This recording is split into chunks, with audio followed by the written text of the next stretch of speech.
one of my classes that I taught was Introduction to Microbiology. So this is a class that has 260 students. And the way I always started my lectures was either by a fictional story or actual case studies, so results from papers. So for instance, I started my first lecture with this story, and I did get consent from my TA to use it for class and for this presentation. So the story was that the class TA, Felix, was on his way to his first day of grad school when all of a sudden he noticed these unusual bumps on his arm. As a microbiologist, he was convinced that he had a bacterial infection.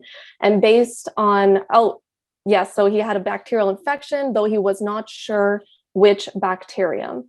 So he decided to isolate some bacteria from his arm, and based on the content of the lecture, we would revisit this story and figure out what he was infected with.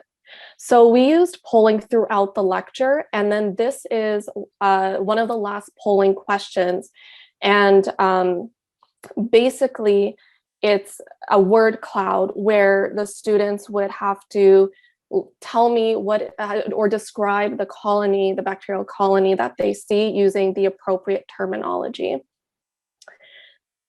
And this is another polling question that they had to do. And again, this is based on the first story that I presented. So that's one way to really engage students right off the bat. And then polling throughout the class really allows myself and the students know what is difficult for them to understand, and if we need to revisit any concepts in the following lectures.